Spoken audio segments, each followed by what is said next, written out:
অনেকেই মনে করেন নামাজ পড়ি, রোজা রাখি, তাহাজ্জুদ পড়ি, কালো বোরকা পড়ি, আমি নেককার মহিলা। না, আপনাকে আল্লাহ জান্নাত দেবে না। আপনাকে জান্নাত দেবে যদি 4টা গুণ আপনার ভেতরে পাওয়া যায়। 1 নম্বরে, স্বামী যখন বাইরে থেকে আসবে, দুনিয়ার সব কাজ মেয়েদের জন্য তখন সব নিষিদ্ধ, সব শেষ। আপনি স্বামীকে সময় দেবেন, এটা আপনার আসল কাজ। এরকম বউ আজ বাংলাদেশে নেই, এই কারণে অনেকে পরকীয়া প্রেম করে। যদিও আপনার কাছে রাগ মনে হচ্ছে, খারাপ মনে হচ্ছে, এটাই বাস্তব। পরকীয়া প্রেমের পেছনে দায়ী আমার মনে হয় অধিকাংশ স্ত্রীগুলো।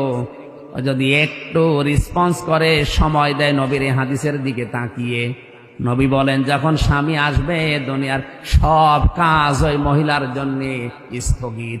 যত বড় কাজ থাক সব বাদ, স্বামীকে সময় দেওয়া ওর জন্য ফরজ। ওর জন্য কি? স্বামী এসেছে 8 ঘন্টা ডিউটি করে, ও সময় দেওয়া দূরের কথা, ও হাঁসের খাবার দিয়ে নিয়ে ব্যস্ত। তোর হাঁসই বড় হয়ে গেল, ওই হাঁসের গলা টিপে মেরে ফেলা দরকার। দ্বিতীয় নম্বরে, যে স্বামী যেটা পছন্দ করে ওটা যদি জায়েজ হয়, আপনার জীবন থাকতে ওইটা পছন্দ করা লাগবে। স্বামী যদি পছন্দ করে যে আপনি হাতা কাটা ব্লাউজ গায়ে দিয়ে স্বামীর সামনে থাকেন, কোনো অসুবিধা নেই।